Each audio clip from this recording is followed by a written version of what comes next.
ಇನ್ನೊಂದು ಬಾಬ್ರಿ ಮಸೀದಿ ನಾವು ಕಟ್ತೀವಿ ಅನ್ನೋಂಥ ತೀರ್ಮಾನವನ್ನು ಕೆಲವು ಮುಸಲ್ಮಾನರು ಮಾಡ್ತಾ ಇರೋದು ಪತ್ರಿಕೆಗಳನ್ನ ನೋಡ್ತಾ ಇದ್ದೀವಿ.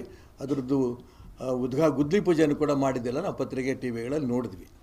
ನಾನು ಇಷ್ಟು ಮಾತ್ರ ಹೇಳೋಕ್ಕೆ ಇಷ್ಟಪಡ್ತೇನೆ, ಈ ಬಾಬರ್ಗೂ ಈ ದೇಶಕ್ಕೂ ಏನು ಸಂಬಂಧ? ಮುಸಲ್ಮಾನರಲ್ಲಿ ಒಳ್ಳೊಳ್ಳೆ ಜನ ಇಲ್ವಾ?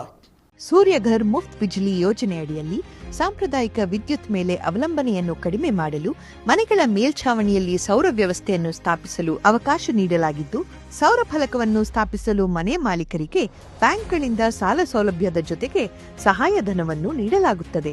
ಸೌರ ಫಲಕಗಳನ್ನು ಸ್ಥಾಪಿಸಲು 30,000ದಿಂದ 78,000ವರೆಗೆ ಸಹಾಯಧನ ನೀಡಲಾಗುತ್ತದೆ. ಹಿಂದೆ ಸೂರ್ಯಘರ್ ಮುಫ್ತ್ ಬಿಜ್ಲಿ ಯೋಜನೆಯಡಿ ನೋಂದಾಯಿಸಿಕೊಳ್ಳಿ.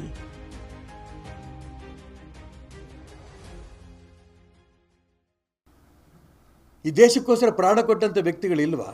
ಮುಸಲ್ಮಾನರಲ್ಲಿ ಇದ್ದಾರೆ, ಅಂಥವ್ರ ಹೆಸರಿಡಿ. ನೀವೇನಾದ್ರು ಬಾಬರ್ ಹೆಸರಿನಲ್ಲೇನಾದರೂ ಕೂಡ ಒಂದು ಮಸೀದಿ ಮತ್ತೆ ಕಟ್ಟಿ ಅದಕ್ಕೆ ಬಾಬರಿ ಮಸೀದಿ ಅಂತ ಹೆಸರಿಟ್ಟರೆ ಯಾವ ಕಾರಣಕ್ಕೂ ಉಳಿಯಲ್ಲ. ಯಾವ ರೀತಿ ಅಯೋಧ್ಯೆಯಲ್ಲಿ ರಾಮ ಮಂದಿರ ಧ್ವಂಸ ಆಯಿತೋ ಅದೇ ರೀತಿ ಹಿಂದೂ ಸಮಾಜ ಆ ಬಾಬರಿ ಮಸೀದಿ ಕೂಡ ಧ್ವಂಸ ಮಾಡ್ತೇವೆ, ಹಿಂದೂ ಸಮಾಜ ಮಾಡುತ್ತೆ. ಇದನ್ನು ಈಗಲೇ ನಾನು ಹೇಳೋಕ್ಕೆ ಇಷ್ಟಪಡ್ತೇನೆ.